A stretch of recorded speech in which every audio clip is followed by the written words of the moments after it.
최근에 참 엄청나게 많은 분들이 공분을 사고 분노를 했던 그 영상이 있는데 이 한국인 남편에 의해서 무차별 폭행을 당한 우리 베트남인 이 영상. 지금 베트남 현지 여론도 대단히 좋지 않은데요. 예.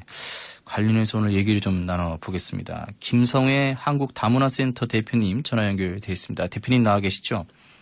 예, 안녕하세요. 예. 많은 국민들이 참 충격을 먹고 공분을 샀습니다. 이번 사건은 왜 일어났다고 보십니까? 글쎄요, 저도 그 동영상을 보면서 정말로 많은 충격을 받았는데요. 예. 아무래도 결혼 이주 여성, 특히 베트남 결혼 이주 여성의 향수병과 문화 차이를 남편분께서 이해하지 못했던 거 아닌가 이런 생각이 듭니다. 아니 이해하지 못했다고 그렇게 사람을 그렇게 그 사람으로 어떻게 저렇게까지 할 수 있나라는 생각이 많은 분들이 들었다고 하던데. 예.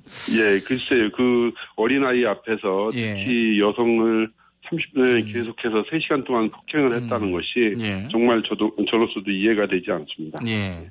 근데 지금 이 문제가 이렇게 지금 베트남이나 이렇게 해서 이주해 오신 분들, 많은 분들이 지금 결혼을 하고 계시고 그러는데 이런 분들이 이런 폭력의 상황에 빈번하게 노출이 돼 있고 이게 뭐 이분에게만 비단 해당되는 것이 아니다. 이런 얘기들이 많습니다. 그렇습니까, 실제로? 예. 좀 실제로 드러나지 않은 폭력들이 상당히 많다고 들었습니다. 예. 그리고 그 결혼 이주 여성들이 이렇게 바깥으로 드러내고 고소고발을 한다든지 이런 것들을 못하기 때문에 숨겨져 있는 그런 사건들이 아주 많은데 사실은 그 전에는 더 심했는데 최근에 와서는 좀 줄어들고 있다고 하는 이야기도 있습니다. 아유, 그렇군요. 이게 줄어든 정도가 지금 이 정도군요. 예. 아유. 아니, 근데 왜 직접 이렇게 신고를 못 하시고 이러실까요? 그러니까 언어적인 어떤 장벽이라든지 이런 것들, 뭐 보복에 대한 두려움 이런 것들 때문에 그러신가요? 예, 아무래도 타국에 와서 경찰하고 법에 의존한다는 것이 정말로 두려워합니다. 아, 맞습니다. 예.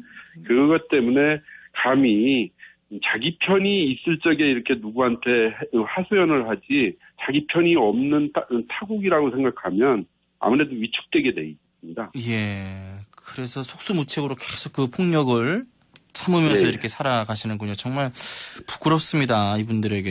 예. 참.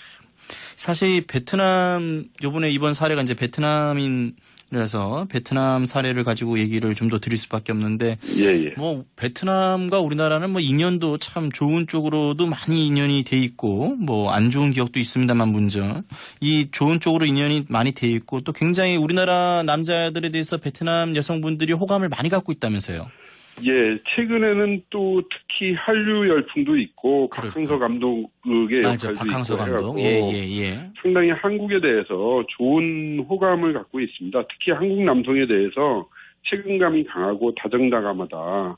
이런 생각 때문에 한국 남성들은 대단히 선호하는 그런 경향이 있습니다.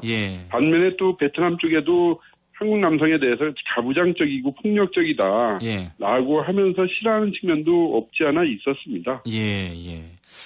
이제는 그러면 이런 문제를 이제 앞으로 어떻게 제도적으로 보완해 가고 해결해 나갈 것인가 이제 이게 중요한 것 같은데요. 어떻게 해결을 해 나가면 되겠습니까? 사실 이번에도 다문화가족 지원센터가 전국에 걸쳐서 다 있거든요. 그 다문화가족 지원센터가 제 역할을 했다면 이런 상황까지 가지 않았지 않겠는가 이런 생각이 듭니다. 제대로 역할을 못했나요, 이 센터들이? 뭐 결혼을 하고서 신고 등록을 하고 그 사람들에 대해서 관리와 상담을 체계적으로 하고 또 남편을 포함해서 그 교육하고 사회통합 교육을 했더라면 이런 사태로까지 발전하지는 않았을 거 아닌가 이런 안타까움이 있습니다. 아니 저도 이게 뭐 취재나 이렇게 하는 기자들에게 부르니까 한 4가지 정도만 확인만 되면 무조건 다 결혼시켜 준다면서요?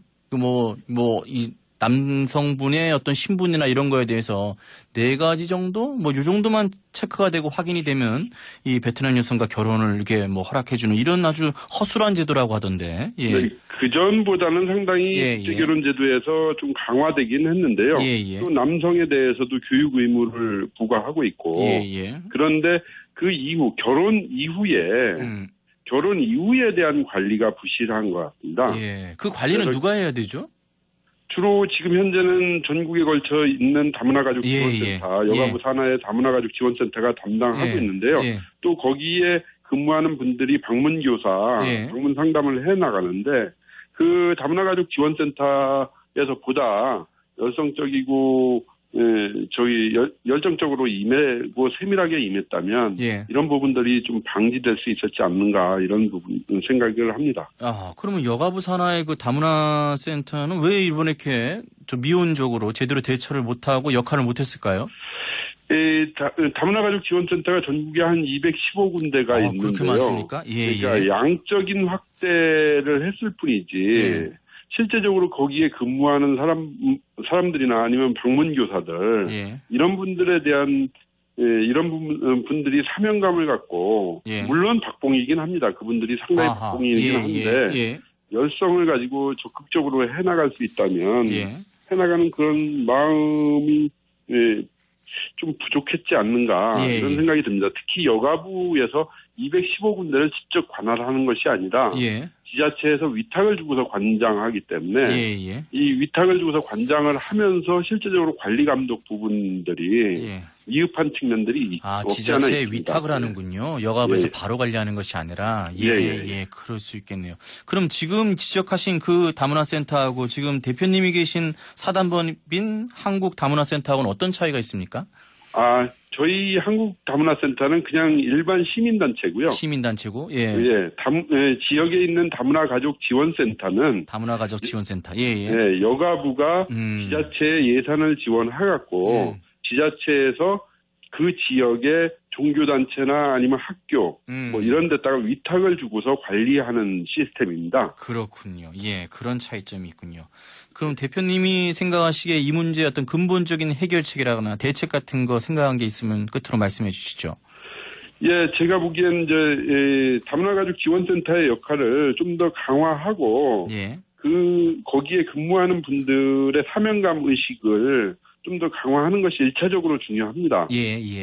그리고 그다음에 지금 국제결혼하는 과정에서만 관리 감독을 할 것이 아니라 국제결혼자들에 대해서 신고와 등록을 하게끔 하고 이들의 생활을 생애 주기별로 체크를 하도록 돼 있는데 그 부분이 좀 부실하게 점검되고 있는 것 같습니다. 그렇군요. 알겠습니다, 대표님. 오늘 말씀은 여기까지 듣겠습니다. 계속 고생해 주시고요. 감사합니다. 김성애 한국다문화센터 대표님과 얘기를 나눠봤습니다.